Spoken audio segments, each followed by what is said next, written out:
Hey everyone! Tonight we're stepping into something ancient, brutal, and strangely familiar. A world of chamber pots, crowded tenements, and endless toil. This isn't the Rome you've seen in glossy movies or marble museums.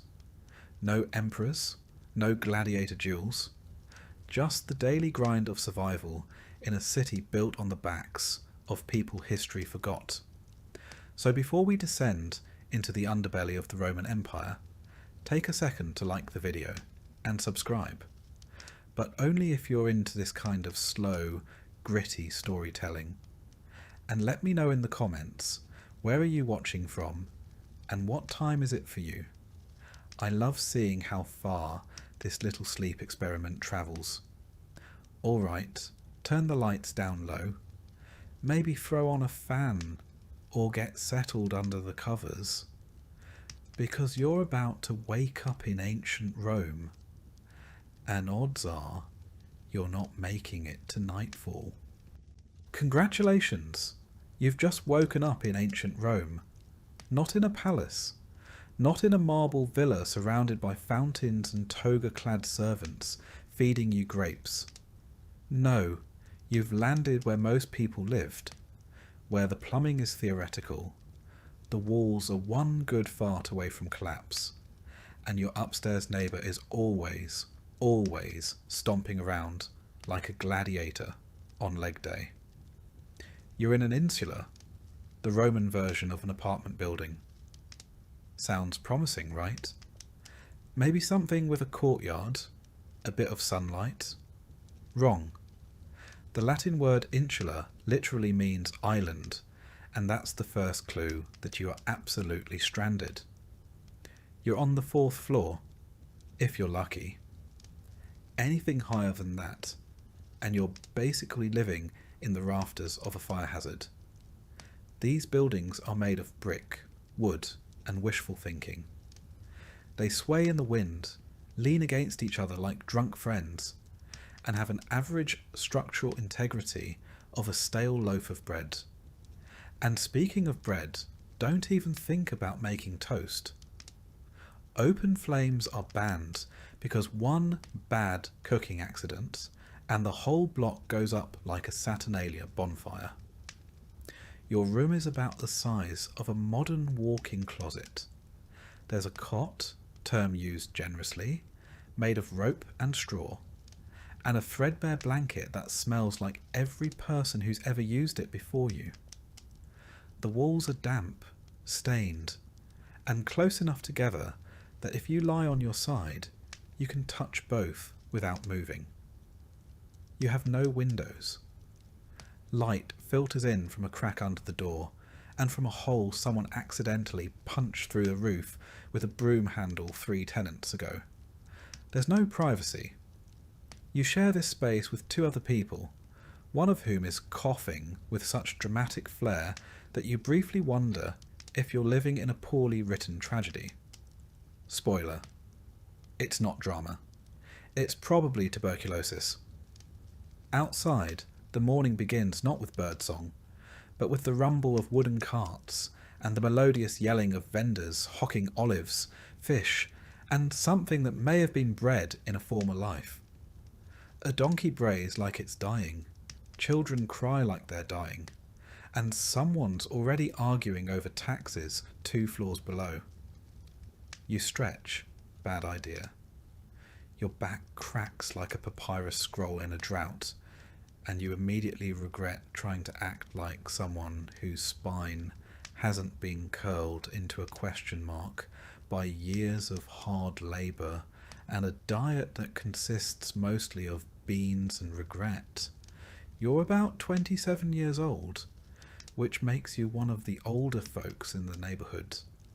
Most people die before 40, usually from some combination of injury, infection, or inhaling too much whatever it is that leaks from the latrine pit every summer. You shuffle out of bed, barefoot. Of course you're barefoot. Shoes cost money, and if you had money, you wouldn't be living here. The floor is cold and sticky. Is it wine? Is it urine? Is it olive oil? It's probably all three. You step around your neighbour's sleeping form and try not to kick the communal chamber pot. It's full. It's always full. Time to relieve yourself? Great, you've got options. Option 1, the aforementioned chamber pot, which will soon be dumped. Drum roll, please. Right out the window. There's a whole system to it. You're supposed to shout "cave" before you launch the contents onto the street below, which means "watch out" in Latin. But let's be honest, nobody does. The streets reek of urine, feces, spoiled food, and dead dreams. The gutters are open, the waste flows freely, and if you're lucky, the rain hasn't washed it all back toward your front door. Hygiene, you ask? That's adorable. There are no showers, no soap, no toothpaste. You might wash your face in the public fountain if you're feeling fancy, and don't mind sharing your morning splash with 14 other people and a stray dog licking a wound. You scrape your teeth with a stick. Maybe rub some ash on them if you're feeling bougie. Breath? It smells like a fermented mixture of old lentils and existential dread. Still, you pull on your tunic, your one tunic, and head outside. It's made of rough wool or linen, stained in ways you've long stopped trying to identify. It smells like mildew and human. No deodorant, no underwear. You tie it at the waist with a rope and hope it holds. If not, congratulations. You've just invented public indecency. Not that anyone cares. Modesty in Rome is mostly reserved for statues and upper-class poetry. Stepping outside is like entering a war zone of the senses. The street is already packed. Vendors scream, beggars shout, oxen defecate mid-step. Flies swarm in thick clouds over the fish stalls. Somewhere nearby, a rooster is being murdered, or possibly just expressing itself. Someone's cooking something that smells like disappointment. Your neighbour's child runs past, barefoot and covered in something that might be jam, might be blood, might be both. You make your way down the street toward the communal bakery, one of the few luxuries you share with the rest of your block. You hand over your government-issued grain ration, a lump of barley flour wrapped in cloth.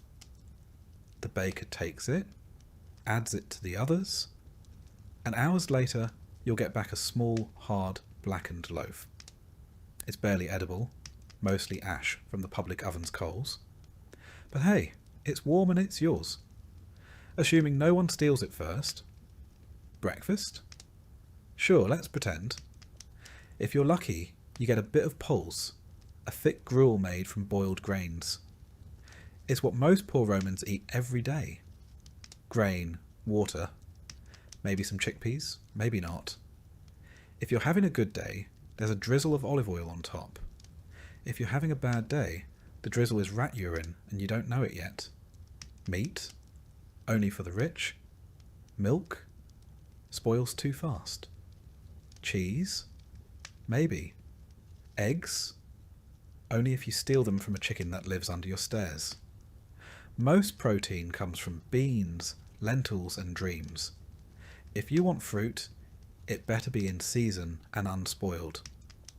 Otherwise, you're just gnawing on the husk of an overripe fig and pretending it's a plum. You might stop by the latrina, a public latrine, to take care of business. If you enjoy the company of 12 other people doing the exact same thing, the bench has a series of holes, no dividers, and a shared sponge on a stick dipped in vinegar. That's the Roman version of toilet paper. You rinse it, wipe, and repeat. And you wonder why nobody makes eye contact in these places. After all this, it's barely mid-morning. You haven't even started work yet. But before you leave for your day job, which, spoiler, is physically and emotionally crushing, you pause for a moment and look around. The street is alive.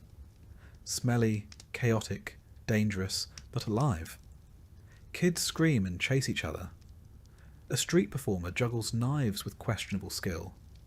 A merchant shouts about the healing power of fermented fish sauce. And the city breathes, chokes, and burps in one never-ending symphony of humanity. Your landlord. Never seen him. Repairs? Don't hold your breath. If your building collapses, it's not considered a tragedy. It's considered a Tuesday. Fires are common. So are floods. So is sudden, unexplained death. You're a cog in a system that views you as replaceable. You're not a citizen. You're a warm body in a census scroll. Your value is measured in how quietly you suffer. And you will suffer. Because this is ancient Rome. Not the Rome of marble forums and golden laurels. Not the Rome of historians and Hollywood. This is the Rome of slums and soot, of crowded insulae and chamber pots, of grit and groaning humanity. You're not Cicero. You're not Caesar. You're not even close. You're a peasant on the 4th floor, praying the 3rd doesn't catch fire again. And it's only the beginning of your day. Congratulations. You've survived your first Roman night without being robbed, choked by smoke, or crushed by your neighbour's drunken body rolling onto your sleeping mat. Not bad. But the gods are generous today, and you've earned the privilege of waking up to the sweet, piercing sound of yelling. It's not an alarm clock. It's never an alarm clock.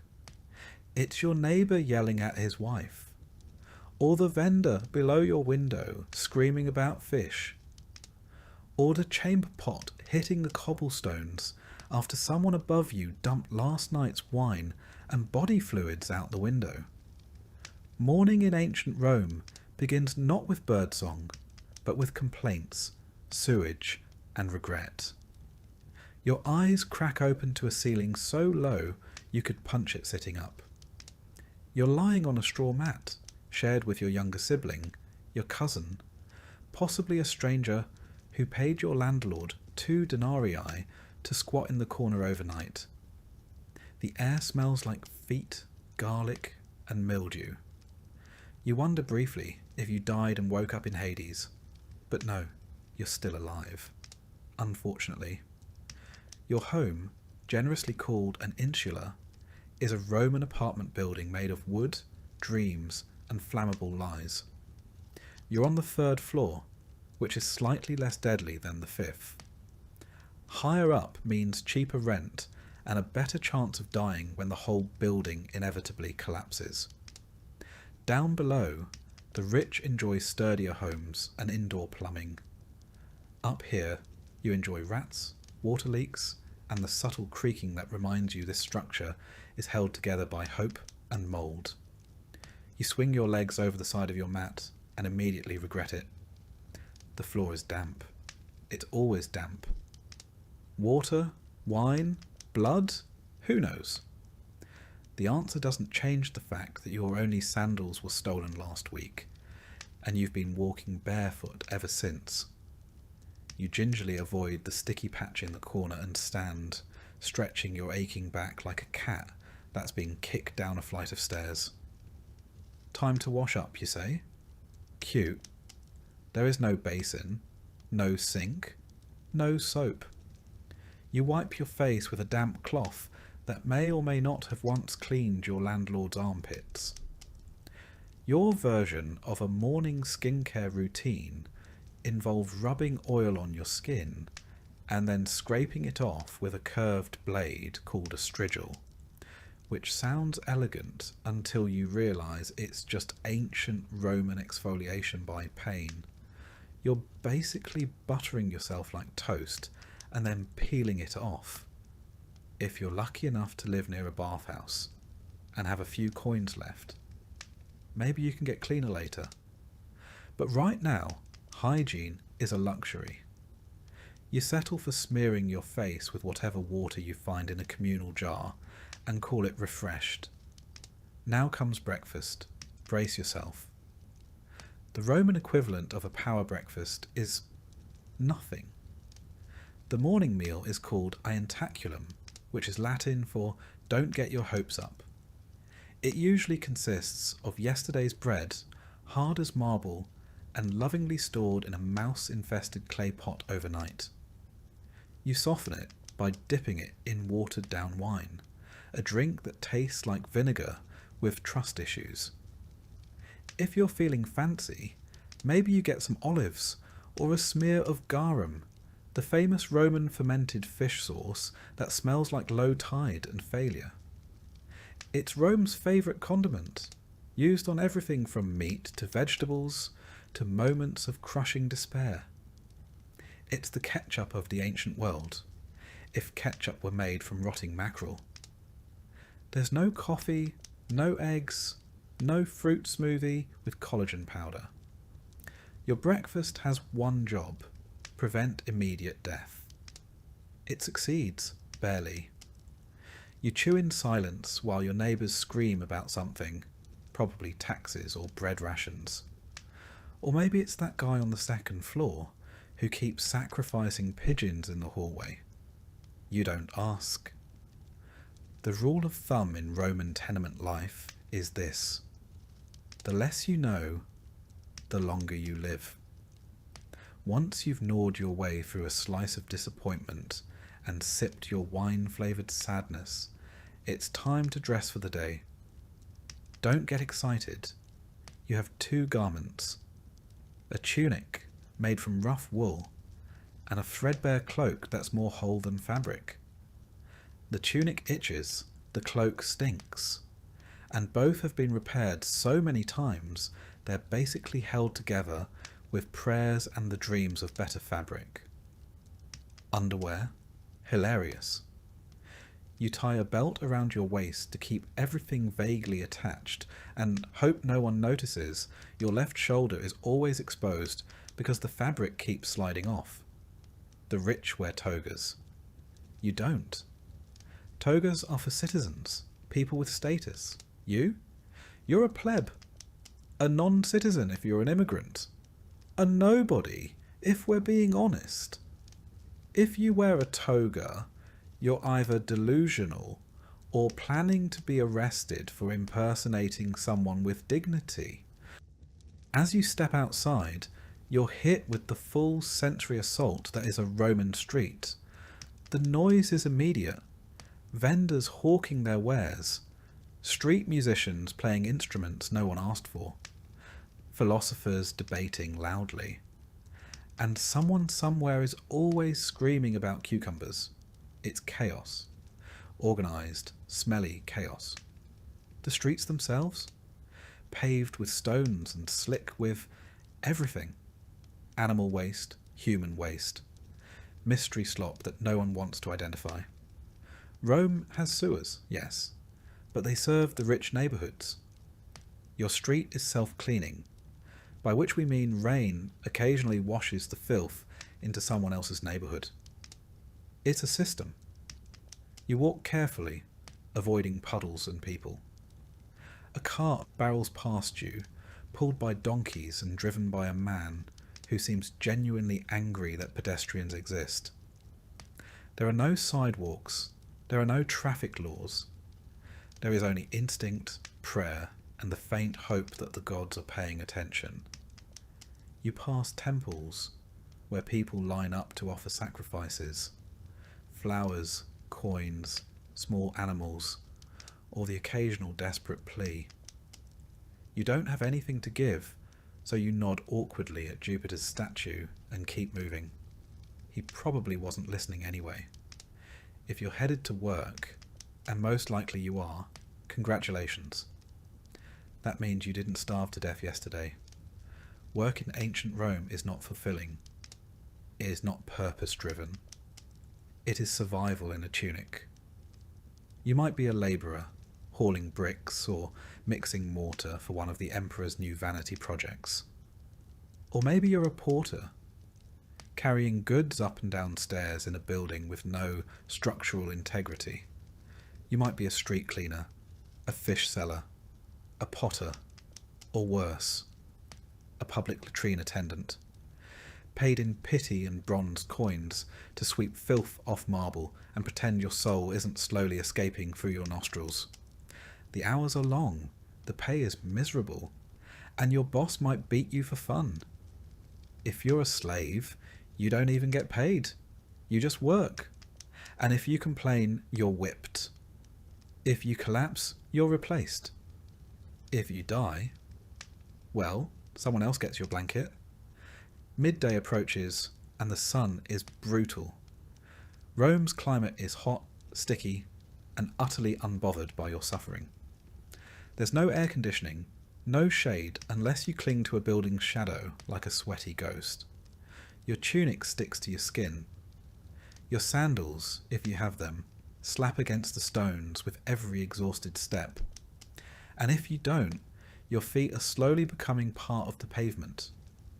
Lunch? It's called prandium, and if you're lucky, it's more bread. Maybe a bit of cheese. Maybe dried fruit or a boiled egg if your employer had a good gambling night. You eat sitting on a step, watching richer Romans being carried around in litters like mobile royalty. You chew, and you try not to think about how you're probably consuming sand and rodent hair. As the day wears on, the smells intensify. The streets reek of sweat, garbage, and garum. You pass a bakery and inhale deeply, the scent of fresh bread temporarily tricking your brain into thinking life is worth it.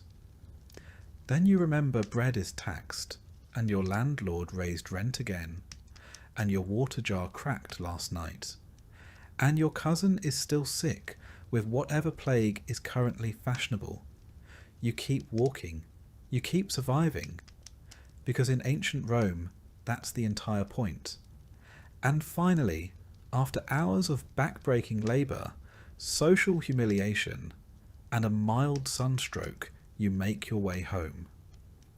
You ascend the stairs of your insula carefully, because the staircase is made of splintered wood and shame.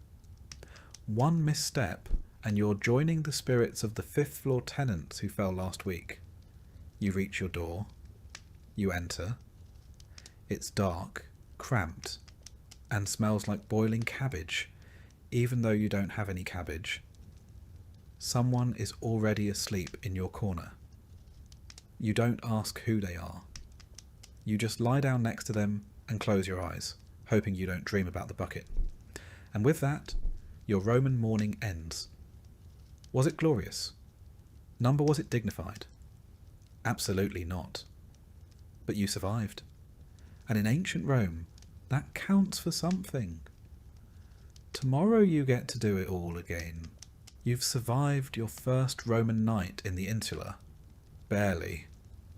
Sleep came in waves, interrupted by creaking floorboards above, shouting neighbours, the distant rumble of wagons, and an itching sensation on your leg that you'd rather not investigate.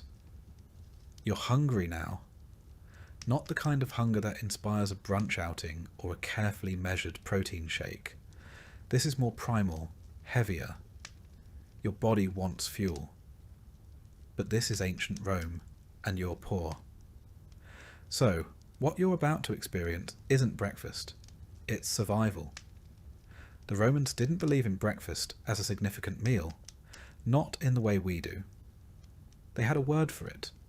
Ientaculum. A small, early meal typically consumed by those who had to work long days.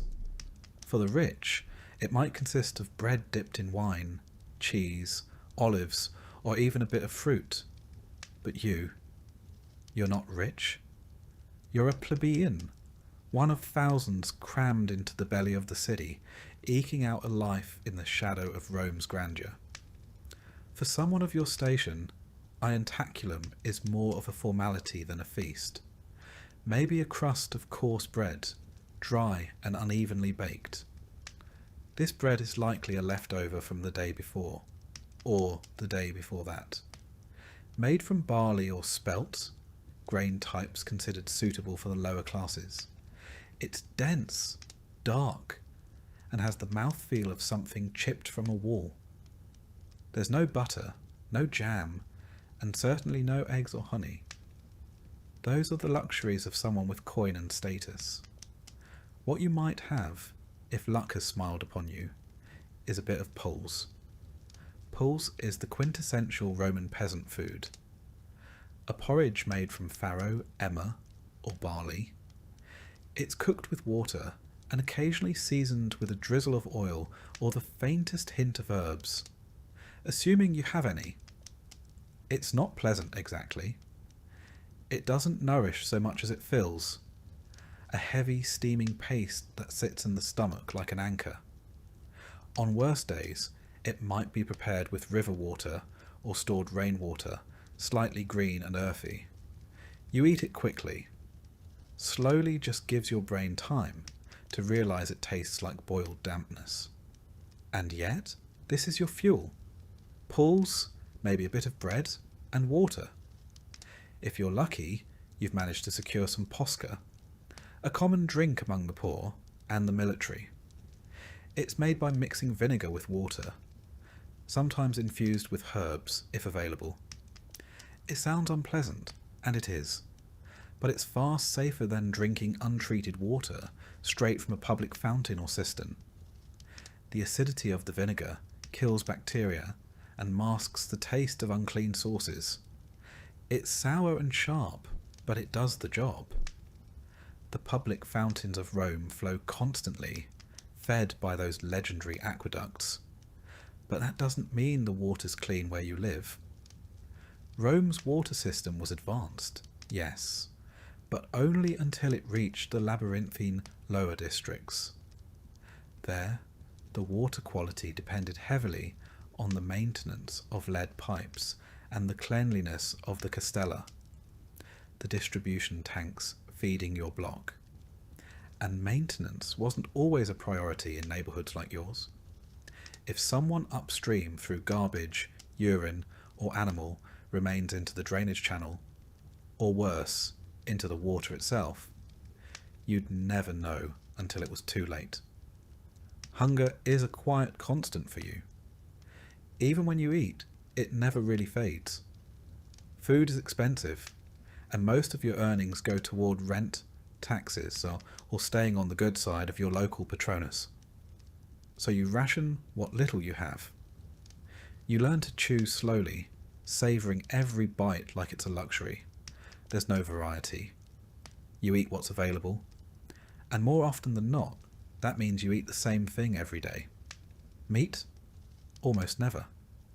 The occasional salted fish, usually garum-cured scraps, or sardines so pungent they could double as weapons. Meat is reserved for the upper classes, for religious festivals, or as part of a soldier's rations. If you do get your hands on some, it's offal. Organ meat, bones, things the rich don't want. You don't waste a single scrap. As for fruits and vegetables, they appear sporadically. You might find some wilted leeks, onions, or turnips in the marketplace at a discount near closing time. Apples and figs are seasonal, and while Rome's Mediterranean climate makes such things abundant in theory, your wallet tells a different story. You buy what others don't. Split fruit, half-rotten dates, bundles of wilted greens, all wrapped in yesterday's gossip and grime. It's edible technically.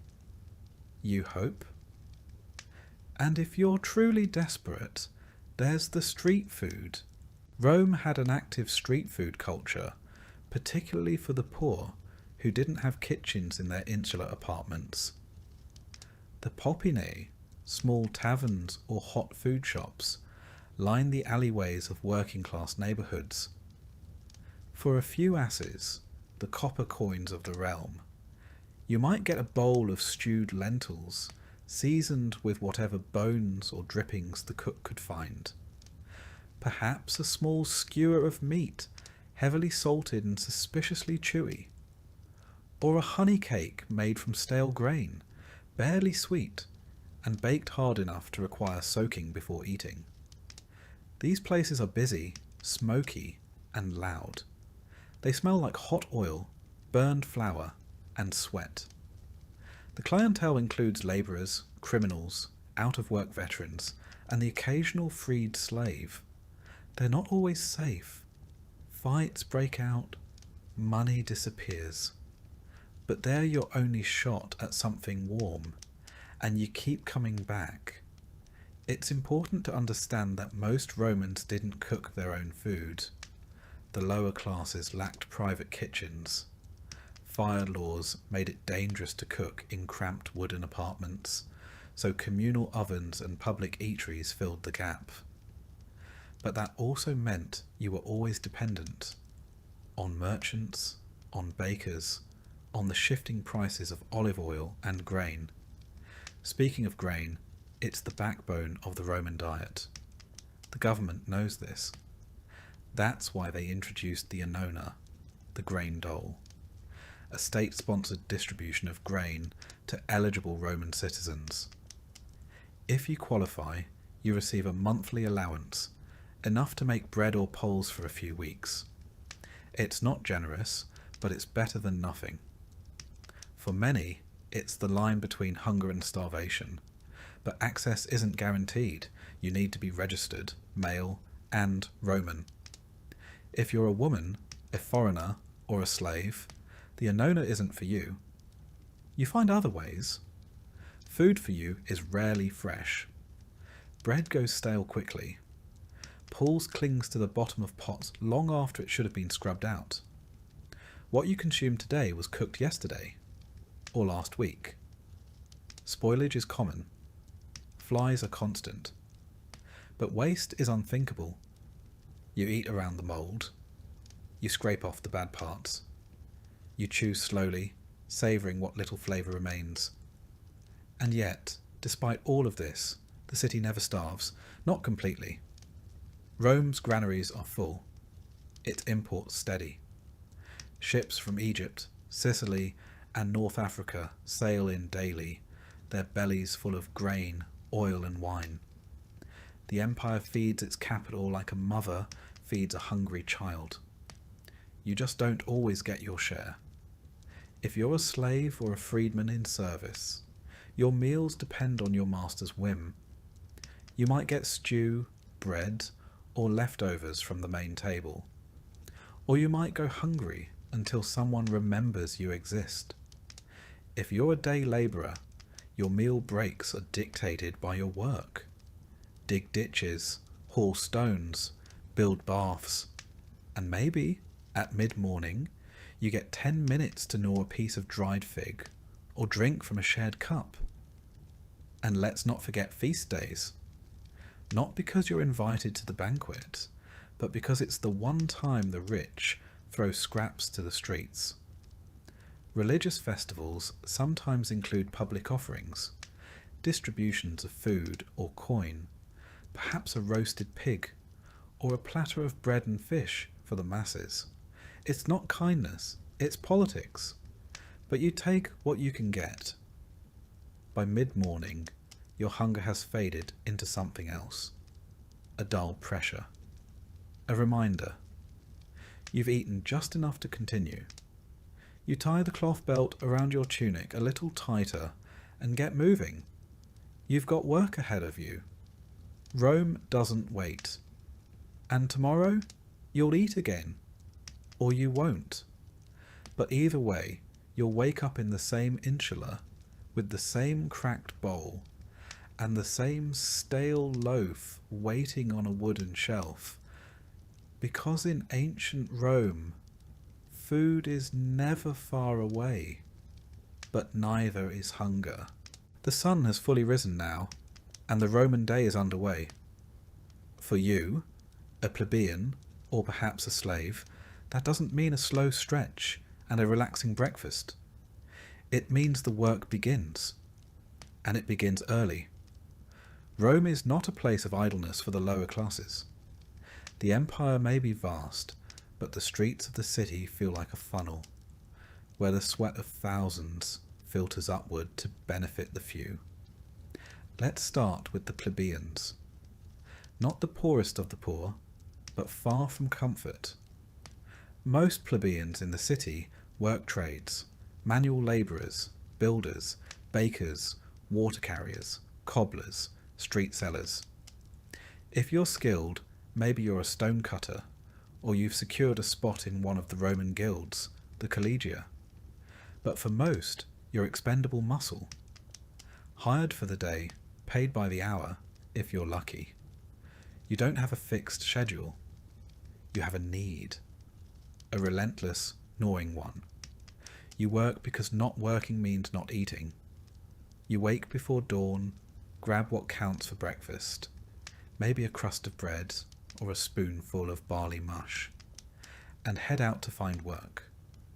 The Forum is one place you might go, not to debate philosophy, but to stand around and hope someone needs a labourer. You're competing with hundreds of others. Some are stronger, some have tools. You don't. You're hired maybe to carry bricks across a construction site. Rome is always being built. Roads, aqueducts, arches, homes for the rich. It is said Augustus found Rome a city of brick and left it a city of marble. You'll be the one dragging that marble, sweating and silent. The work is brutal. There are no labour laws, no unions, no breaks, no helmets, no complaints. If you fall off a scaffold, you're not given aid. You're given a nod and a shove to the side so the next man can take your place. You don't ask questions. You don't slow down. The overseer watches with a stick in hand, and he doesn't carry it for decoration. If you're not lucky enough to find a builder's job, maybe you end up in the tanneries. The smell hits you long before you reach the vats. Animal skins, soaked in urine and dung to soften them, fermenting in the sun. You'll spend your day knee-deep in a mixture that would make a modern sewage worker gag. Gloves don't exist. You stir with your bare hands. The stench clings to you long after you leave. And worse, it becomes normal. Still, you persist. Because if you don't earn a few copper coins today, you won't be eating tomorrow. Your rent on that insular apartment, your crumbling, rat-ridden fire trap, is due every few days. Miss a payment and you're out. No notice, no mercy. The landlord has 5 men waiting to take your place. But perhaps you're not a plebeian. Perhaps you're a slave. Life, somehow, is harder still. Because now you don't even get the satisfaction of wages. Your body is labour, and your labour belongs to someone else. You might be a household slave, owned by a moderately wealthy Roman citizen. If so, your work starts before sunrise. You're fetching water, cleaning floors, preparing meals you'll never taste. Maybe you're young and educated, assigned to tutor the children or read aloud to your master. It sounds better. It isn't. One mistake and you're beaten.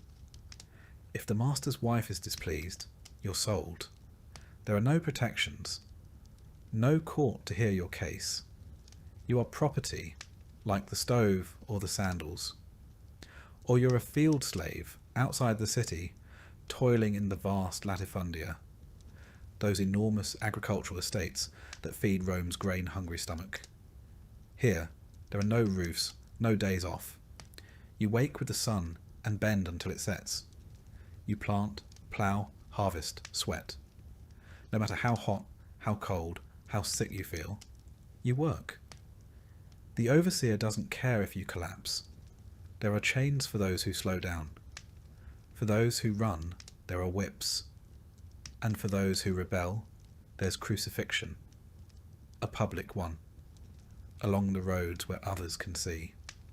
Some slaves are trained for skilled labour. Stone carving, pottery, weaving. But that doesn't make the whip any less real. It just means your blood stains a different kind of floor. And what of the women? If you are a woman, slave or free, you labour too. Not on the scaffold or in the forum, but in quieter ways that bleed just as much. You're grinding grain with a heavy stone hand mill, your arms aching as you turn the quern hour after hour. You make bread, wash clothes, fetch water, tend fires, clean, mend, weave. If you're poor, you might also sell small goods in the street or offer your services as a wet nurse or a midwife. In desperate cases, you might sell yourself. Prostitution is legal in Rome, taxed even. It is not a profession of glamour. It is survival. There are no toilets in your insula, no kitchens. So you make do in the alleyways or public spaces. Fires are frequent, the stairs collapse. Your children are not safe. Not from hunger, not from illness, not from the building itself. Life expectancy is low. Infant mortality is high. Your child's best chance is to survive to 5. Feds, there are no toilets in your insula, no kitchens. So you make do in the alleyways or public spaces. Fires are frequent, the stairs collapse. Your children are not safe. Not from hunger, not from illness, not from the building itself. Life expectancy is low. Infant mortality is high. Your child's best chance is to survive to 5. After that, it's still a coin toss. And yet, Rome moves on. The senators debate. The aristocrats drink wine on shaded terraces. Their banquets are filled with stuffed dormice and honeyed dates. Below them, unseen, you sweat, bleed, and endure. Your work is invisible but indispensable. The aqueducts flow, the grain ships arrive, the streets are swept because of people like you. Sometimes the monotony is broken, not for a festival or a feast, but for something worse, a fire, a collapse, a riot. Rome is a tinderbox of labour and inequality. The gap between the rich and poor isn't just wide, it's weaponised. If a fire starts in your insula, the ladders don't reach the top. There are no fire escapes. You carry your children, your pots, your life on your back, and hope the flames stop before your floor is reached. Or maybe you're caught in a food riot. The grain dole is late, the bread is mouldy, the people are hungry. You crowd the forum, shouting with the others, demanding your portion. The guards arrive, batons, shields, blood in the streets. You are dispersed, not heard. And then there's disease. Filth lines the alleys, latrines overflow. The Tiber, your drinking source, is also a sewer. You wash clothes in it, you bathe in it, you drink from it. Parasites thrive. Illness spreads. You know the signs. A fever, the chills. A child coughing in the night. There is no doctor. No apothecary for your kind. Only rest, prayers and hope. And hope rarely comes. But still you work. Because if you stop, even for a day, the city forgets you. The empire forgets you. And hunger remembers you very, very quickly. This is what it means to work in ancient Rome. Not to build wealth, or rise in rank, or find fulfillment, but to survive, to endure, to hope that perhaps your children will have slightly fewer blisters on their hands than you did. It is not glamorous. It is not heroic. It is labour at its most brutal, its most thankless. The empire was not built by emperors. It was built on the backs of men, women and children who worked until they broke and then were replaced. Now, as the midday sun climbs overhead, your tasks are only half done.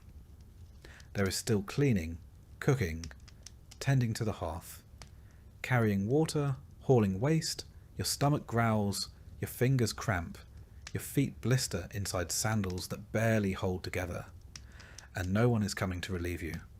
Not today, not tomorrow. Welcome to the workday in ancient Rome. You wouldn't last a single one. Congratulations. You've made it past the market, survived the street toilets, and managed not to get mugged for your shoes, if you were even lucky enough to have shoes. But now comes the real challenge: going home. Or, more accurately, climbing into the creaking, overcrowded, highly flammable tinderbox that you are expected to call home, your insula. You live in an insula not because you chose it, but because you're poor. And in ancient Rome, poor people don't have houses, they have layers. Multi-story apartment buildings packed so tightly that sunlight is more rumour than reality. Your insula is 6, maybe 7 stories tall. Illegal technically, but so is half the city. And bribes are as Roman as togas. It's built of wood, clay, and wishful thinking, leaning slightly to one side as if preparing to collapse out of sheer exhaustion. You climb the stairs. Slowly, carefully. Because elevators haven't been invented yet, and the building sways when someone sneezes on the second floor. The higher you go, the worse it gets. Wealthier residents stay on the lower floors. Better ventilation, easier access, and a lower probability of dying in a fall. You, on the other hand, are up near the roof, where the air is thin, the ceilings are low, and the rats have built a local economy. There are no private rooms, no insulation, and definitely no plumbing. Just a single room shared with your family, your livestock, and any opportunistic creatures that wander in through the cracks. The walls are made of mud brick, and your door doesn't quite close. But hey, you have a curtain. Luxury. And what about fire safety, you ask? Good question. Fire is your most constant, faithful threat, because every home needs fire to cook, to light, to warm. But there's no chimney, no ventilation, and no fire code. Open flames flicker from oil lamps and cooking hearths, inches away from the wooden beams that hold the whole place together. One spark, one gust of wind, and the entire block could be reduced to ash within the hour. Firefighters exist technically, but they are mostly slaves owned by the Vigiles, the Roman fire brigade, and they're more interested in watching your insula burn so they can demand a bribe to intervene. In 24 BCE, Augustus formed the Vigiles to stop Rome from burning down every 3rd Tuesday. But let's be honest, they're underpaid, overworked, and famously corrupt. If you can't pay, they'll let it burn and confiscate whatever's left. They call it enforcement. You call it a robbery with extra steps. So you live in constant fear of smoke. Every night you sniff the air before you sleep, wondering if that's dinner next door or the beginning of the end. Your belongings, what few you have, are always packed for a quick escape. A blanket, a bowl, maybe a small idol of Lares or Penates. The household gods, who at this point you're hoping accept bribes too. And then there's the noise. Rome is never quiet. Carts aren't even allowed during the day, so they all roll through the streets at night. The wheels grind like thunder on stone. Vendors shout, drunks sing, lovers argue, dogs bark, and someone somewhere is always playing a flute badly. Privacy is a fantasy. Your neighbours hear everything. Your arguments, your snoring, your gastrointestinal tragedies. And in return, you hear theirs. But maybe it's better than being alone. Because loneliness isn't common here. Your insula is crowded beyond reason. Dozens of families crammed into units smaller than a modern bathroom. Children crying, adults arguing, and old folks muttering prayers in dark corners. Sometimes people rent just a corner of a room, sleeping upright against the wall like human coat racks. When it rains, your roof leaks. When it doesn't, it still leaks. The water trickles down the inside walls, pooling on the floor. feeding the mould that grows behind your bed mat. The floorboards creak. The walls shift in the wind. You develop the uncanny skill of waking up seconds before the stairs collapse beneath a neighbour. It's not a matter of if the building will fall. It's a matter of when. And if that wasn't enough, pests. Rome's rodent population rivals its human one. Mice and rats scamper through your pantry, if you have one, and leave behind little gifts. Flies buzz thick around your food. Mosquitoes breed in the drainage ruts. And then there are the bed bugs. You scratch yourself raw in your sleep and dream of itching. But despite all this, you survive. You learn to maneuver the collapsing staircases like a seasoned acrobat. You hang wet laundry on lines that sway over the alley, hoping it dries before thieves pluck it. You carry water up and waste down, always careful not to slip in someone else's garbage, or your own. Still, the insula is not your sanctuary. It is a holding pen, a temporary space between disasters. Fires, floods, famine, and violence have all passed through this building like regular guests. And yet, it stands. Just barely. There are moments, strange and fleeting, where you feel pride. A neighbour offers you stale bread. A child tugs your sleeve to show you a dead bird. The woman across the hall sings while stirring her pot of lentils. You smile, even if just for a second, because you all live in the same cage, facing the same storms. Rome is massive, over 1 million people, and the rich live in marble palaces with mosaic floors and private baths. But you know their lives only by rumour. For you, the insula is everything. Your bed, your shelter, your prison. And if the building collapses tomorrow, and it might, no one will mourn it. The rubble will be cleared, and a new insula will rise in its place. Faster. Cheaper. Even more dangerous. The cycle continues, and you, if you're lucky, will rent a corner in that new box and begin again. Because in ancient Rome, the poor don't rest. They adapt. They huddle together in the dark, dodging embers and curses, hoping that the next collapse doesn't start with them.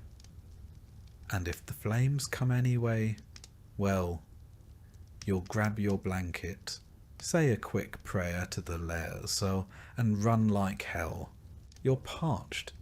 You've spent the morning toiling in the heat, surrounded by dust, noise, and the aggressive scent of humanity in full ferment. You want water. Cold, clean, life-giving water. So you do what any Roman would do.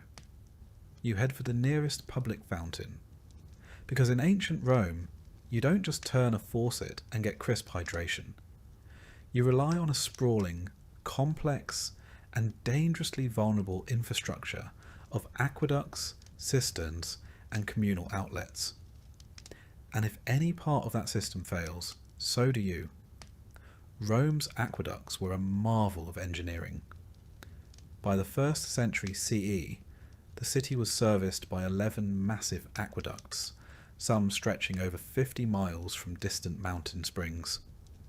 These channels brought in an estimated 200 million gallons of water per day, enough to supply baths, fountains, latrines, and private homes. But here's the catch. Only the rich had indoor plumbing. For the rest of the population, meaning you line up at one of the many public fountains scattered through the city's neighbourhoods, clay jug in hand, hoping there's still pressure in the system. Now, the good news is the water, when it gets there, is pretty clean. It's sourced from springs, and the aqueducts are designed with constant downward slopes to keep it flowing. The bad news is, clean is relative. If you live near the terminus of the system, you're getting backwash. Water already passed through several baths, toilets, and industrial laundries. Add to that the occasional sabotage, illegal tapping, or natural sediment build-up, and you're not exactly sipping spring water. More like tepid mineral soup with a hint of lead, because yes, many pipes are made of lead. Not that the Romans understood the long-term neurological effects, but if your thoughts start feeling fuzzy and your coordination's off, don't blame the gods, blame the plumbing. And if you think that's bad, just wait until nature calls. Most Romans didn't have private toilets. Apartment dwellers, like you in your top floor insula, use pots, buckets, or chamber pots. When full, the contents are dumped out the window or into the nearest gutter.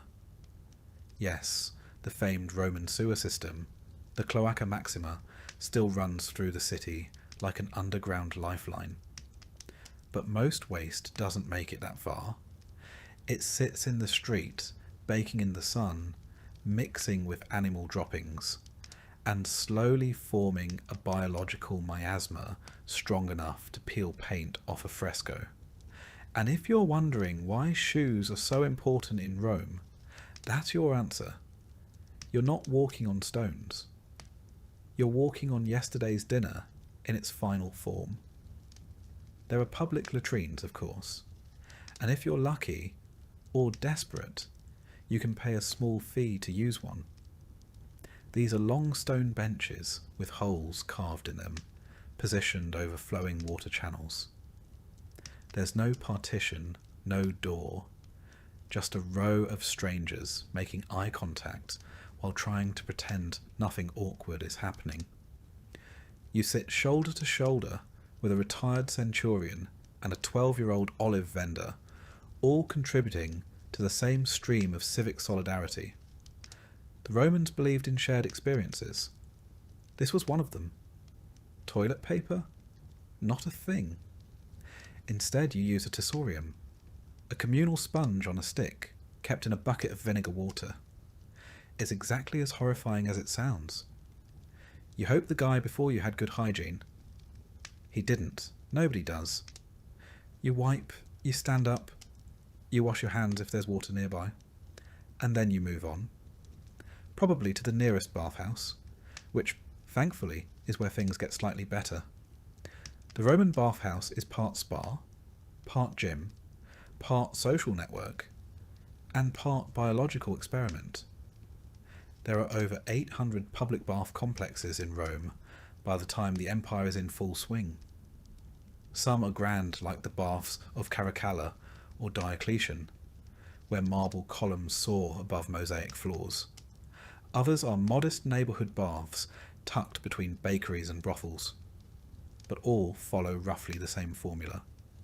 A changing room, apoditerium, a warm room, tepidarium, a hot room, caldarium, and a cold plunge, frigidarium. You strip down, deposit your clothes, good luck if they're still there when you get back, and start sweating your soul out in the heat. The caldarium is stifling. Heated by hypocaust, underfloor heating fueled by roaring fires.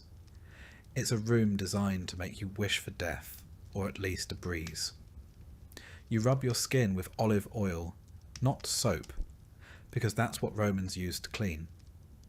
Then you scrape it off with a curved metal tool called a strigil, removing dirt, oil, and several layers of dignity.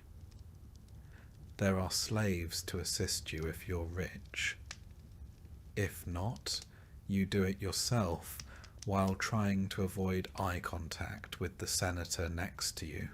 Bathhouses are where deals are struck, gossip is traded, and diseases are casually spread.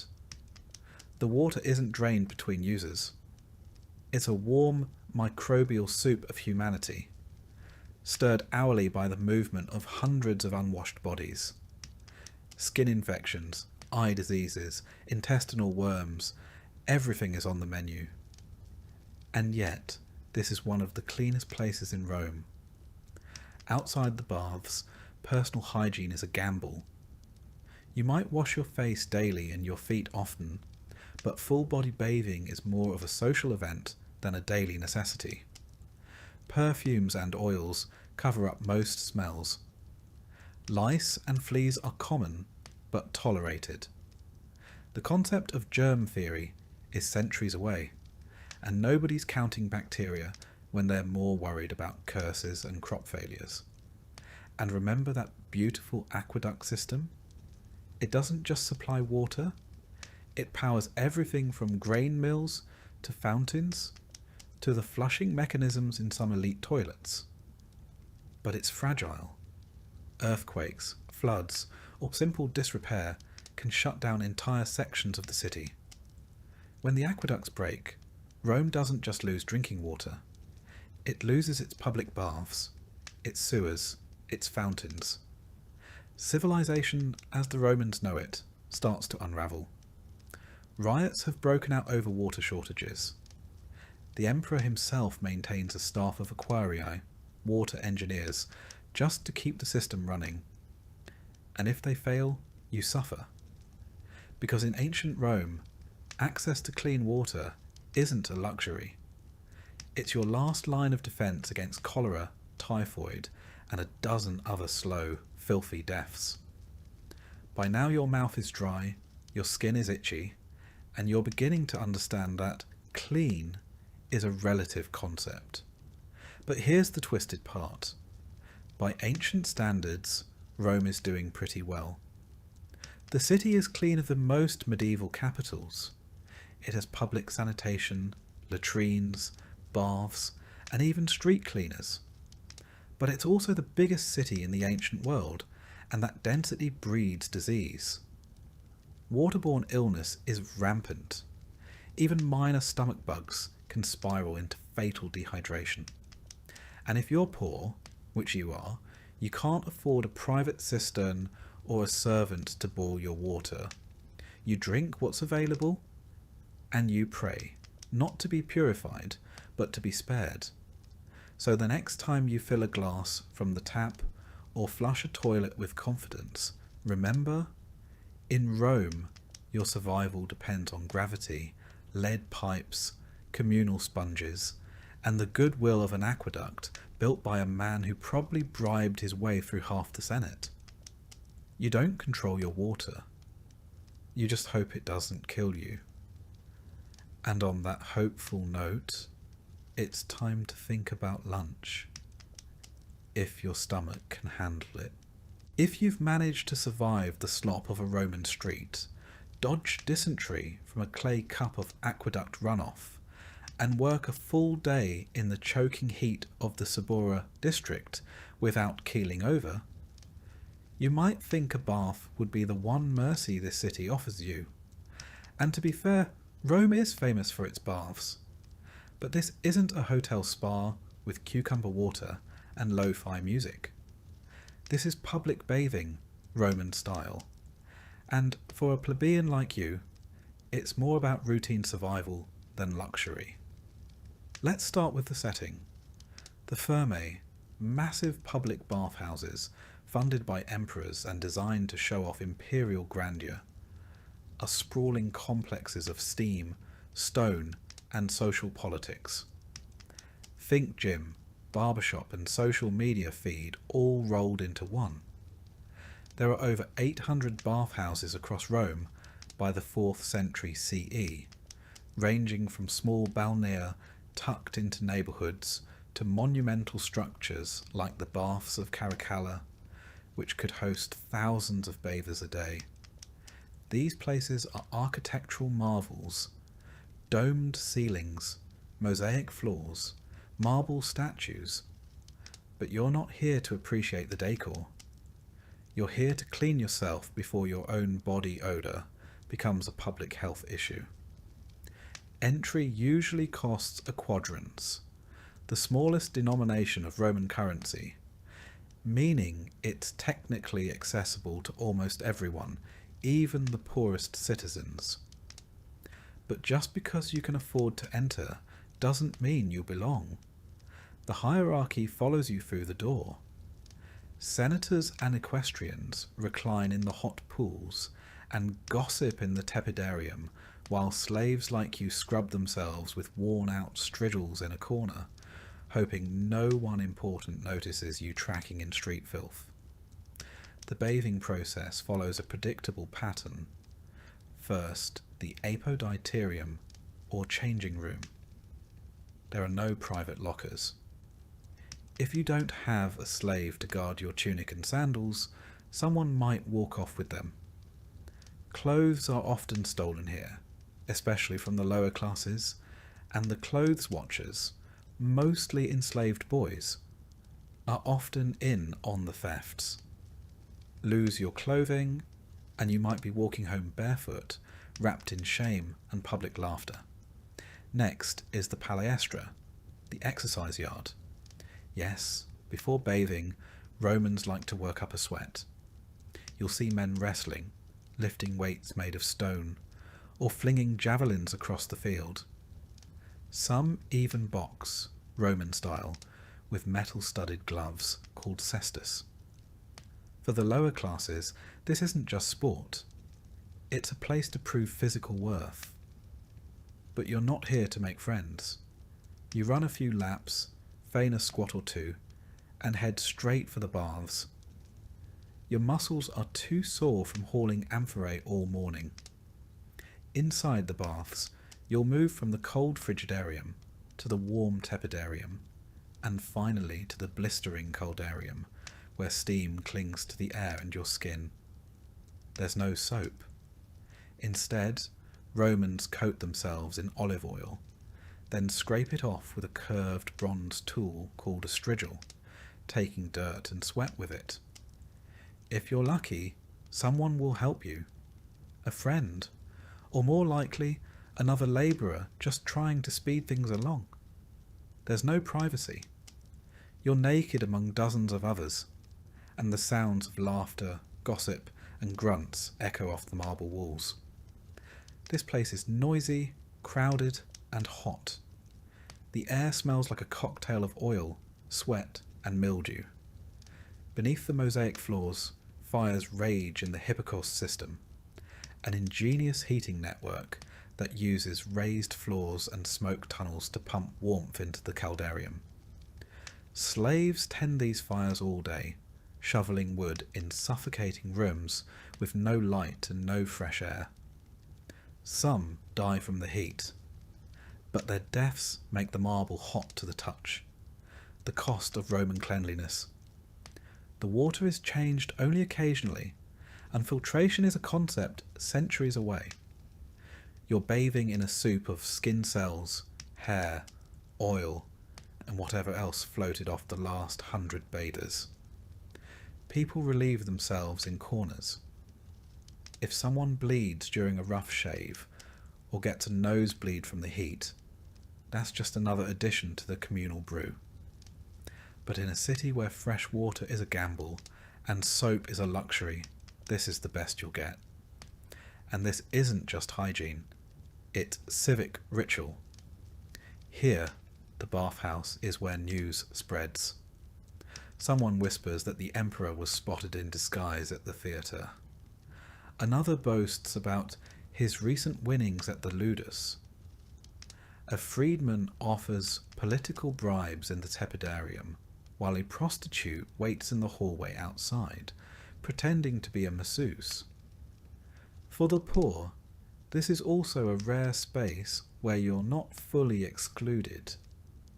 Rich and poor alike sweat together.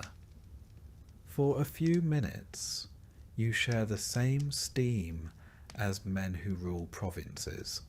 But there's a danger here too. Bodies pressed together in humid air make perfect breeding grounds for illness. The plague of Cyprian, which will one day ravage the empire, spreads partly through bathhouses. Skin diseases, infections, lice, and fevers thrive here. The stone benches are often slick with something unidentifiable, and a misstep can send you slipping face first into a tile pool lined with strangers. If you're injured, tough luck. The medicus in the corner knows less about sanitation than a modern child.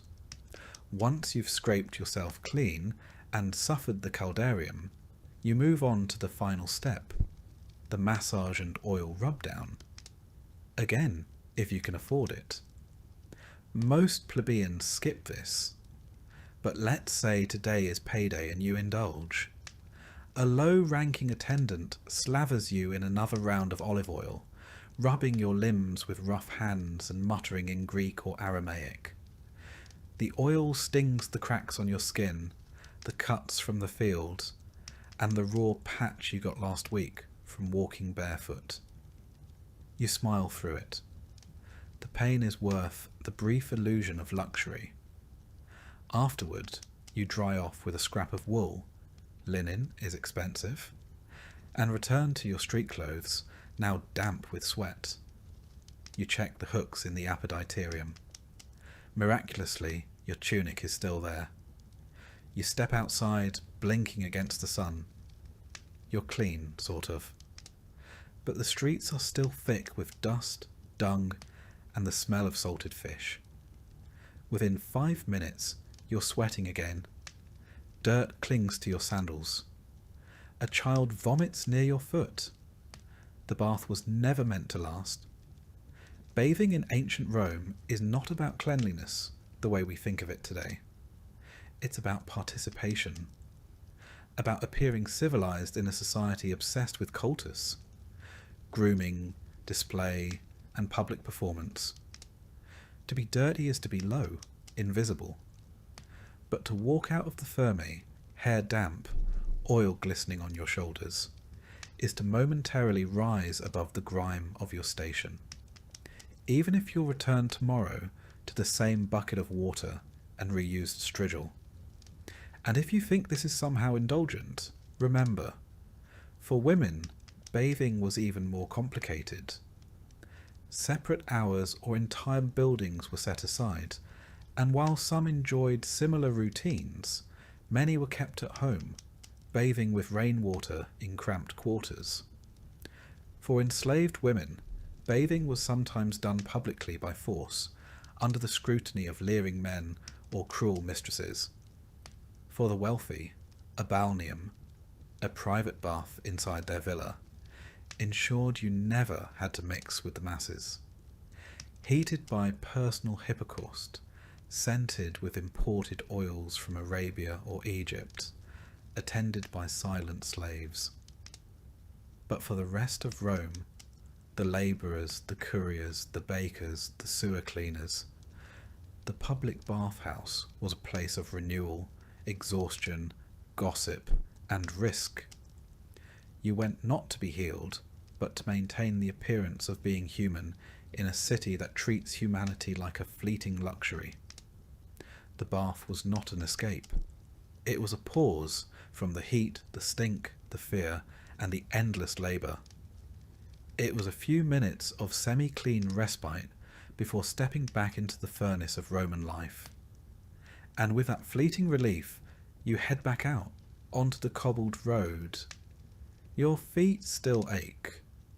Your skin is raw. And tomorrow, if you're lucky, you'll do it all again. Let's talk about Roman food.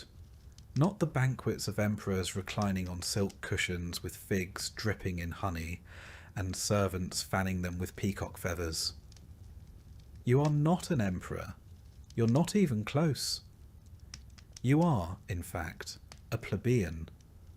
A working-class Roman in a cramped insula where breakfast is less about indulgence and more about surviving another day with enough calories to walk, work, and not collapse.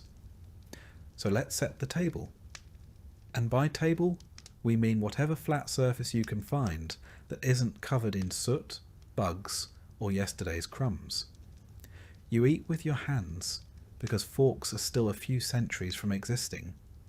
Knives? Sure, if you have one. But even then, it's mostly for cutting bread or defending your lunch from rats.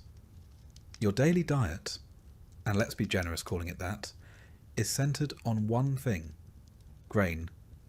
Specifically, a kind of wheat called far, spelt, and a lot of it. You eat it boiled into poles, a porridge as bland as it sounds. Think of it as the ancient Roman version of oatmeal, only without sugar, milk, or any flavour at all. If you're lucky, it's salted. If you're really lucky, it has bits of onion or a drizzle of fish sauce, known as garum, to liven things up. That's right, fermented fish innards. It was the ketchup of the ancient world. It smelled like rot and seawater, and they poured it on everything. Bread, when you can get it, is dense, coarse, and made from stone ground flour that might contain trace amounts of actual stone. Dental care isn't exactly booming right now, so every bite is a gamble between hunger and chipping a tooth. But bread is sustenance, and if you're a labourer or dock worker, it's essential. Rome even instituted a grain dole, annona, to distribute grain to the poor. Without it, many urban citizens would simply starve. If you're on the list, you get your rations. If not, well, you'd better hope you have a skill, a patron, or a very forgiving neighbour. As for vegetables, they're seasonal and mostly whatever grows nearby. Cabbage, lentils, chickpeas, leeks, the basics. None of it is particularly glamorous, but it keeps scurvy at bay. You might stew them into something vaguely edible if you have olive oil or herbs, but again, you're not dining in the villa of a senator. You're working with what you can afford from the forum stalls or grow in cracked pots on the rooftop. And don't expect variety. You eat the same things over and over, day after day, until famine comes, and then you don't eat at all. Meat? That's not for people like you. It's expensive. When it does enter your life, it's likely from religious festivals, public feasts, or offcuts scavenged from butchers. More often than not, it's organ meat, boiled liver, intestines, trotters, lungs, the parts the wealthy don't want. You learn to chew fast and swallow faster. Spoilage is always a concern. There's no refrigeration, and what passes for fresh is heavily reliant on how tolerant your stomach is. If you live near the Tiber, the smell from the open-air markets might turn you vegetarian by necessity. Let's talk about the market, the Macellum. It's loud, chaotic, and covered in flies. Meat hangs from hooks. Slabs of salted pork and strips of dried fish curl in the sun. Vendors shout, dogs bark, beggars loiter, and pickpockets glide through crowds like ghosts. You can buy fish, fruit, wine, beans, nuts, or eggs, if you can afford them. Everything is haggled for, weighed on crooked scales, and bagged in baskets or cloths you bring yourself. Your coin pouch, tied tight beneath your tunic, thumps nervously with every transaction. One bad purchase and you don't eat tomorrow. Water, like everything else, is complicated. Rome is famous for its aqueducts, but the water doesn't always make it to the poor. You might have access to a public fountain where the water is cleanish, or you might be drawing from a well near the latrines where it's not. To be safe, many Romans, including children, drink diluted wine. Not to get drunk, but because alcohol kills germs better than wishful thinking. A mix of water and cheap wine, called posca, is the hydration of the masses. It tastes like vinegar and hope. Now about those days when food runs out. Famine is never far. A bad harvest in Egypt, a delay in grain shipments, or a corrupt official skimming off the top, and the city's food supply collapses. Bread prices triple. Riots break out. People storm bakeries, loot warehouses, and sometimes lynch the bakers. The emperor is expected to intervene. If he doesn't, he risks becoming lunch himself. Politically, if not literally. During famine, you survive on scraps, mouldy crusts, spoiled olives, stale beans, weeds from the roadside. You might boil bark or grind acorns. Pets vanish. The rats get smart. The pigeons disappear. People eat things they shouldn't. And when the plague follows the famine, as it often does, hunger turns to disease. Starvation weakens the body, and Rome's many illnesses move in like uninvited guests. There's another layer to all this. Class. Because while you're trying to stretch a hunk of rye bread for 2 days, the elite are feasting. In the villas of the Palatine Hill, couches line banquet halls. Slaves serve platters of roasted dormice, honey-glazed songbirds, oysters, figs, and dates soaked in wine. They sip from silver goblets. They toss bones to the floor. They bathe between courses. For them, food is a performance. For you, it's a necessity that never stretches far enough. Even in death, food tells the truth. Wealthy Romans are buried with elaborate funerary feasts, their tombs adorned with carvings of banquets and gods pouring wine. The poor? Maybe a piece of bread at your grave, if your family can spare it. Maybe a final sip of posca to send you off. In religious festivals, food becomes communal. Saturnalia, for instance, when masters serve slaves and everyone feasts together. But those days are rare and mostly symbolic. For the rest of the year, the lines are clear. Who eats well and who begs? Let's not forget storage and spoilage. You keep food in amphorae, clay jars sealed with resin, or in baskets hung from ceilings to deter rats. Preserving food means salting, smoking, drying, or steeping it in vinegar. Still, everything has a clock. Bread moulds quickly in the Roman humidity. Olives go rancid. Meat turns in the sun. Every meal is a gamble.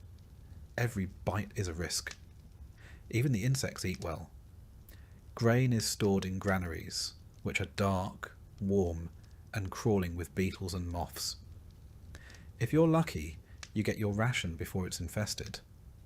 If not, well, extra protein. Most people don't even pick them out anymore. They're too small to matter. Children grow up with hunger. They learn to wait their turn. They learn which vendors give better scraps and which ones chase them away with sticks. Their bellies are often bloated from malnutrition, their eyes dull. Parents do what they can. Sometimes it means stealing. Sometimes it means begging. And sometimes it means going without so the youngest can eat. Yet through all of this, food is still culture. Even in scarcity, Romans cling to tradition. They bake religious cakes, prepare funeral meals, mark solstices with special dishes. They cook with pride, share what little they have, and pass down recipes, thin, watery ones, from mother to daughter, father to son. The tools are crude, the ingredients simple, but the effort is there. In graffiti on the walls of Pompeii, we find complaints about bad bread, insults to tavern keepers, even jokes about watery wine. Food was a common frustration, a common joy, a common reality. You might not eat well, but you ate Roman, and that meant something. So as you sit down with your cracked bowl of pulse, crust of tough bread, and cup of lukewarm posca, you're not just surviving. You're participating in the daily struggle that defined the lower classes of the empire. You eat what you can, when you can, and pray for the annona to arrive on time. Because if it doesn't, your next meal might not come at all. And now that you're fed, sort of, it's time to go earn the next one. Because in ancient Rome, hunger is patient, but it always comes back. Religion in ancient Rome isn't something you do once a week.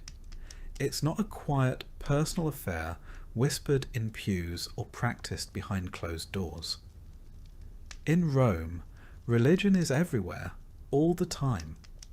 It's baked into the bricks of the Forum, painted on the walls of your insula, and written into the very schedule of your day. You don't choose to participate. You live inside it, and it watches you like the state, because in many ways it is the state.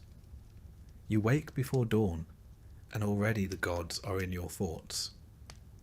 Before stepping outside, you mutter a quick offering to the household spirits, the Lares and Penates.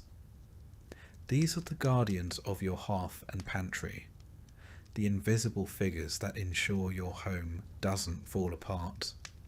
There's no food left to burn for them this morning, just a crumb of dried bread and a half-hearted gesture of thanks. But it's the thought that counts. Sort of. You know the stories. Neglect the household gods, and your family could suffer illness, injury, or general misfortune. It doesn't matter if you believe it. Enough bad luck strung together starts to feel like divine punishment, and soon you're scrubbing the floor and lighting incense to try to win back their favour. Outside, the street is already alive with sounds. Hawkers bark from market stalls, children dart between columns, and smoke rises in lazy curls from tiny shrines at the corners. These aren't just decorative. These are altars. Small, open-faced boxes are holding flickering lamps, burnt offerings, and the thick scent of sacrificed animal fat.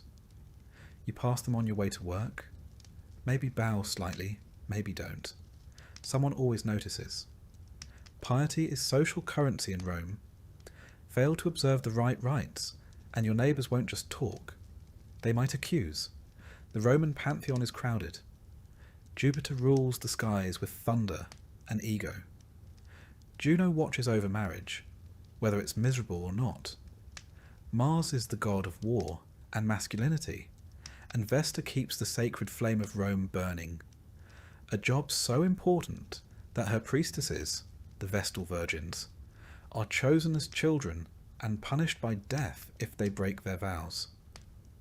That's the world you live in, one where virginity, fire, and political stability are all bound in a single thread, and where the divine is never more than a few footsteps away.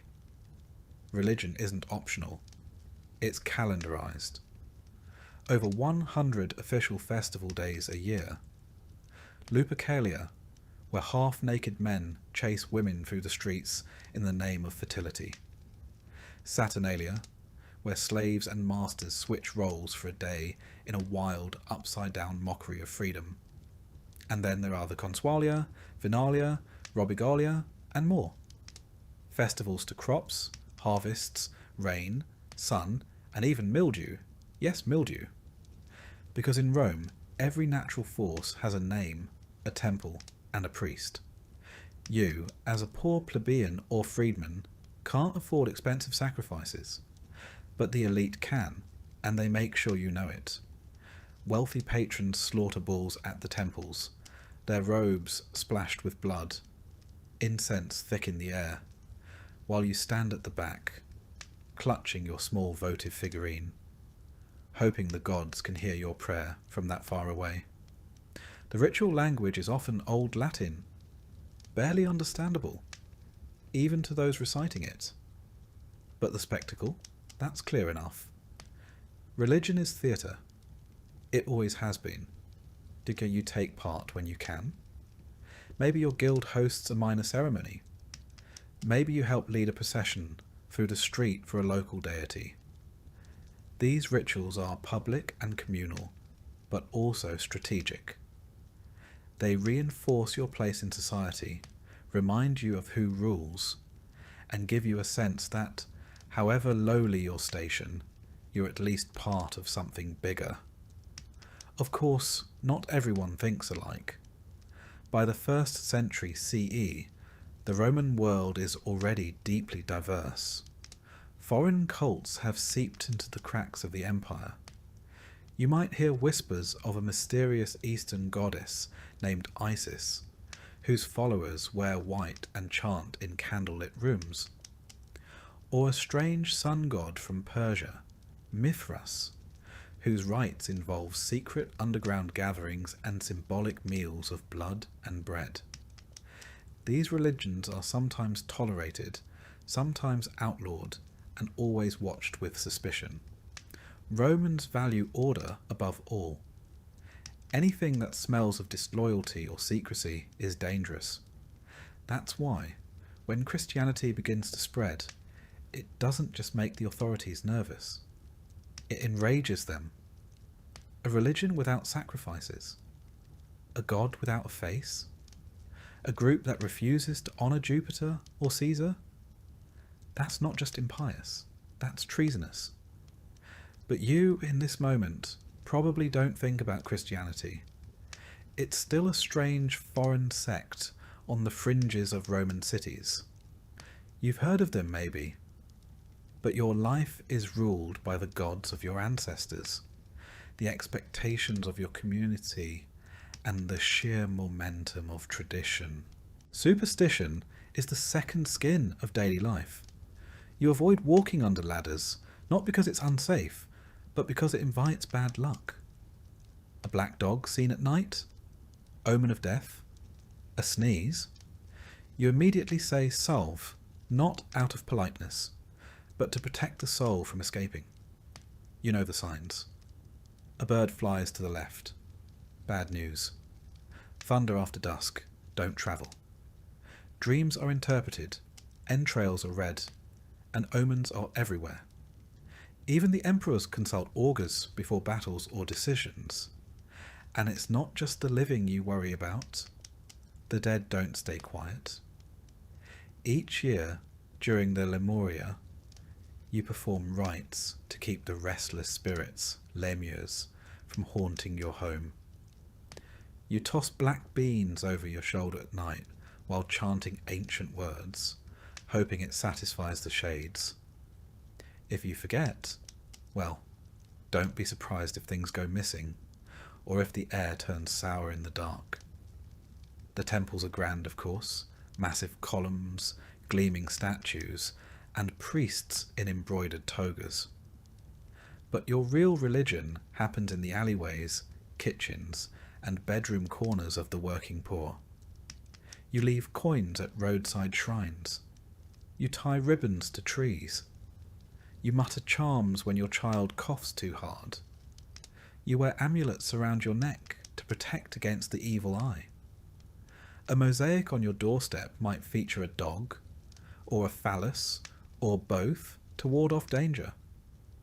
To a modern viewer, all this might seem superstitious or quaint, but to you, it's life or death. Without antibiotics, germ theory, or psychology, you turn to the gods for explanation. Why did the fire start? Why did your baby die in the night? Why did the grain spoil in storage? The gods are fickle. You didn't do enough. You forgot an offering. You used the wrong words. Someone in your building insulted Mercury, and now everyone pays the price. And yet, despite all this, religion gives you meaning, a structure, a rhythm, a way to understand the chaos. When your child is born, you present it to the genius of the family. When you marry, you light the ceremonial torch and bind hands with sacred ribbons. When someone dies, you mourn for the prescribed number of days, burn their possessions, and whisper their name until your throat goes hoarse. Because in Rome, remembering the dead is how you keep them alive. To be forgotten is the true death. That's why inscriptions fill the walls of tombs and columbaria, names carved into stone so that someone, anyone, might remember them. And so you keep praying, offering, watching. Not because the gods are kind, but because they are powerful. Not because the rituals are easy, but because they're necessary. You live in a city where divine favour and political favour are nearly the same thing. Where neglecting a festival could be blamed for an earthquake, where sacrifice might avert plague, or not, but better to try than be accused of causing it. The day winds down. You pass another shrine, this one dedicated to Janus, the two-faced god of beginnings and endings. You stop. You bow. You whisper a few words you barely understand. Because the gods are everywhere in this city, and in ancient Rome, the last thing you want to do is be noticed by one of them. The sun is low on the horizon now, casting long shadows across the uneven cobbled streets of Rome. The smells of the city, sewage, olive oil, smoke, and sweat, cling heavier in the cool evening air. But you don't have time to notice. You're about to learn what it means to live in a world where justice isn't blind. It just chooses not to see people like you. As a plebeian, a freedman, or worse, a slave, you exist at the very bottom of the Roman legal ladder. The law is not an abstract idea. It's a tool of control written by the elite to protect property, preserve hierarchy, and make examples out of the lower classes. Forget equal rights. Justice in ancient Rome is transactional. If you lack wealth or connections, the law is less a shield and more a weapon pointed squarely at your neck. Let's say someone accuses you of theft. Maybe a fellow vendor claims you've shortchanged him at the market. Maybe a neighbour thinks you stole a loaf of bread, or someone's sandals went missing and your name was mentioned. That's all it takes. You're hauled in for questioning, and the burden of proof doesn't fall on your accuser. It's on you. And in many cases, if you're a slave, it doesn't matter whether you're guilty or not. The only question is how much pain it'll take to extract your confession. Torture is not only legal in ancient Rome, it's expected, especially if you're enslaved. The logic goes like this. A slave has no honour, so they can't be trusted to tell the truth without persuasion. That persuasion comes in the form of whips, branding irons, and racks. You can be interrogated simply for being in the vicinity of a crime. If your master is murdered, all the slaves in the household can be tortured and executed, regardless of guilt, just to make sure the true culprit is among the dead. Even as a citizen, your options aren't much better unless you're wealthy. Legal representation exists, but lawyers, called advocati, aren't paid in fees. They work for favours, social advancement, or because they're seeking political attention. And if your case is brought before a magistrate or in front of a public tribunal, you better hope your opponent isn't rich. Bribery is commonplace. Trials can be delayed indefinitely.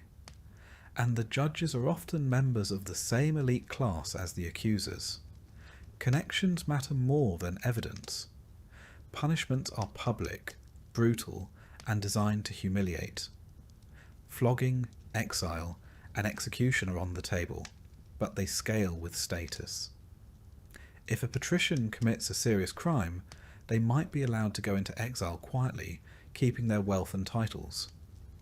If a plebeian does the same, it's chains, lashes, or worse.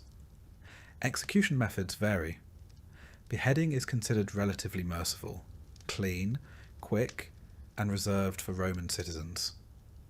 If you're not a citizen, crucifixion is far more likely. It's agonizing and public, reserved for slaves, rebels, and the lowest criminals. You'll be stripped, whipped, nailed to wood, and left to die in the open. The birds will arrive before you're even gone. Romans view this not just as punishment, but as spectacle, one last degrading performance before death.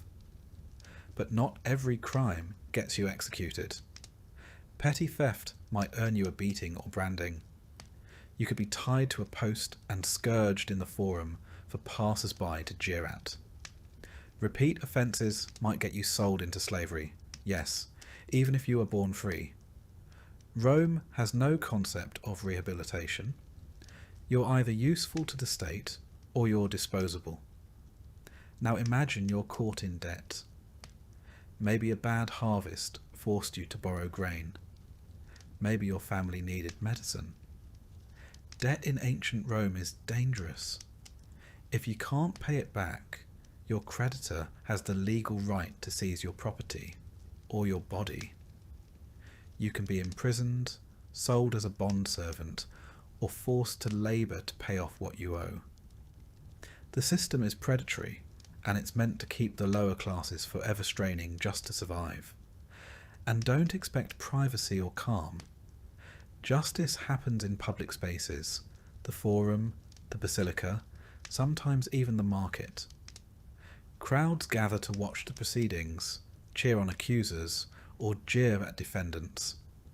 For the Roman public, justice is part legal process, part blood sport, and part civic theatre. But perhaps the most chilling aspect is this: the law is deeply intertwined with spectacle. Rome's public games, executions, and military punishments blur the line between civic order and entertainment. Criminals sentenced to die might be thrown to wild beasts in the amphitheatre. This isn't metaphor. It's a Tuesday. A prisoner convicted of treason or theft could be chained and released into the Colosseum, unarmed, to be mauled by lions, leopards, or bears to the delight of thousands of spectators. The screams echo. The crowd roars. The Senate nods in approval. The logic behind this is both pragmatic and cruel. These executions are warnings, reminders of who holds power. And if they happen to distract the public from grain shortages, political scandal, or border unrest, all the better. For Roman women, the law offers even less protection. A husband can legally kill his wife if she's caught in adultery. A father can disown or execute his child under patria potestas, the absolute power of the male head of household. Domestic abuse isn't a crime, it's a family matter. In theory, a woman can take legal action. In practice, she is silenced by layers of custom, intimidation, and institutional indifference. Religion is no safe haven either. If you're accused of impiety, failing to observe proper rites, speaking against the gods, or accidentally disrupting a sacred procession, you can be punished swiftly and without appeal. Rome doesn't separate church and state. To question religion is to threaten the republic itself. There are prisons, yes, but not as punishment. They are holding pens, temporary jails where the accused wait for trial, execution, or sentencing. They are dark, filthy, overcrowded, and filled with despair. Most don't leave alive. The Tullianum, Rome's most infamous prison, is a damp underground dungeon. Prisoners sent here are either destined for death or forgotten entirely. Even if you're innocent, your life can unravel fast. A single accusation can lead to financial ruin, social disgrace, or permanent injury. Witnesses can be bribed. Testimony can be coerced. And evidence, when it exists, is often little more than rumour wrapped in a toga. The irony is that Rome sees itself as the pinnacle of civilization. And in many ways it is. It has an advanced legal code, courts, appeals, and procedures written into stone. The 12 Tables, published in the 5th century BCE, were hailed as a step toward justice for all citizens, and later reforms introduced by emperors like Augustus and Hadrian did try to standardize trials and offer protections. But those reforms don't reach everyone, especially not you. You're a peasant, a tradesman, a former slave, a woman without a dowry, a child without a father. In Rome, justice wears a toga, but it walks with a blade. So what do? You try to stay invisible.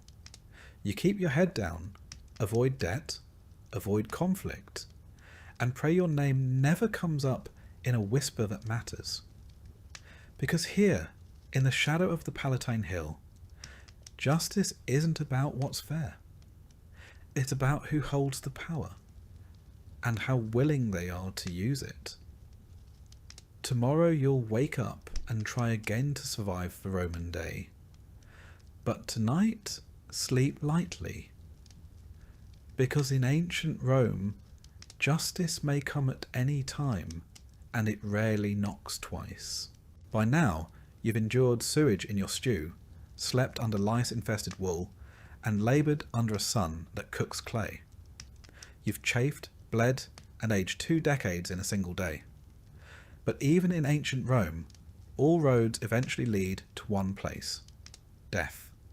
And for you, a poor plebeian or slave with no name worth carving, your journey ends without honour, ceremony, or even certainty. Let's not sugarcoat it. Death came early, and it came often. For the Roman poor, life was less a candle gently extinguished, and more a torch that flared, sputtered, and was abruptly snuffed out by accident, infection, starvation, or violence. You didn't so much pass away as fall apart. Life expectancy in Rome hovered somewhere between 25 and 30 years. That number is skewed by the high infant mortality rate. Nearly 1 in 3 babies didn't survive their first year. But even if you made it past childhood, you lived hard and died young. A minor fever might spiral into sepsis. A broken bone could fester into gangrene. A minor cut in the wrong part of the slums might mean a slow rot with no cure. Penicillin? That's 18 centuries away. Let's say you don't die violently. Let's pretend you just waste away, as many did. In that case, your last days are spent in a cramped tenement apartment, reeking of chamber pots, your breath wheezing through cracked lips. No hospitals, no nurses. If you're lucky, a relative might hold your hand, but just as often, your body is found days later, stiff and still, the rats already curious. So what happens next? If you're a slave, you're property. Your body will be dumped without ceremony in a mass grave called a paticuli, a pit filled with layers of anonymous corpses, decaying in the sun outside the city walls. No headstone, no urn, no prayer, just the quiet churn of decomposition. These pits were Roman efficiency at its most callous. Hundreds of corpses dumped, covered in lime to mask the stench, then forgotten. If you're a free, poor Roman, you might fare marginally better. Marginally. Your family, if they can afford it, might pay a burial club, a collegium funeraticium, to secure you a small funeral. These clubs were the closest thing to insurance for the working poor, pooling dues to provide the minimum, a proper cremation or burial, and a modest ceremony. You might even get a small plaque or terracotta urn if your family scraped enough coin together. But if they didn't, back to the pit you go. Now let's talk about what the Romans believed came next. The afterlife, according to traditional Roman religion, was a murky and uninviting place called the underworld. It was neither paradise nor punishment, just a continuation of existence, only dimmer. The souls of the dead, manes, wandered restlessly unless properly appeased with food, drink, and ritual. The poor couldn't afford grand rites, which meant many spirits were believed to linger as hungry, vengeful shades. The wealthy, of course, had tombs, mausoleums, engraved sarcophagi, and elaborate rituals.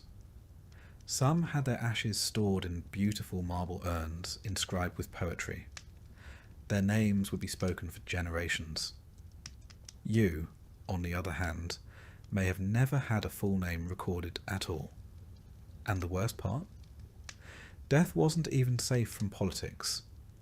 If you were executed, your body might be denied burial altogether, especially if convicted of treason or sacrilege. Criminals were crucified, left to rot as a warning, their bones scattered by dogs. Others were condemned to damnatio memoriae, condemnation of memory, where their names were scratched off records, statues defaced, their identities erased from history. There's something uniquely cruel about dying twice, once in the body and once in the memory. Let's pause for a moment. You've lived this entire day as a nobody in ancient Rome. You've eaten spoiled lentils, relieved yourself in a broken pot, fought rats for a spot to sleep, and collapsed after hauling bricks or firewood or wet laundry in the relentless sun. And now, after all that, your death is quiet, unrecorded, and statistically expected. It would be easy to end the story here in silence, buried beneath a mound of others just like you. But history isn't only about endings. Sometimes it's about perspective. So let's take a breath. Right now, you're probably lying in a bed, a real one, with blankets that aren't alive. You likely have access to medicine, clean water, and food that doesn't require a risk assessment. You've brushed your teeth today. You've looked at a screen. You're not fighting for survival, not in the ancient sense. And yet, this Roman peasant you embodied today, the one scratching at lice, bartering for onions and ducking chamber pots, still matters, because they're real. Not by name, perhaps, but by the millions. Their backs built aqueducts and temples. Their voices echoed in forums. Their bones paved the literal roads that stretched from Britain to Mesopotamia. They bore the weight of empire, silently and without inscription. History often forgets the poor. It remembers emperors, generals, poets, and philosophers. It gives us marble busts and bronze plaques. But underneath it all were men and women who never wrote a line of Latin, who never stood in a senate, and never saw their likeness chiselled in stone. And maybe that's the real reason this story was worth telling. Because for one night, one quiet moment before sleep, you lived their life.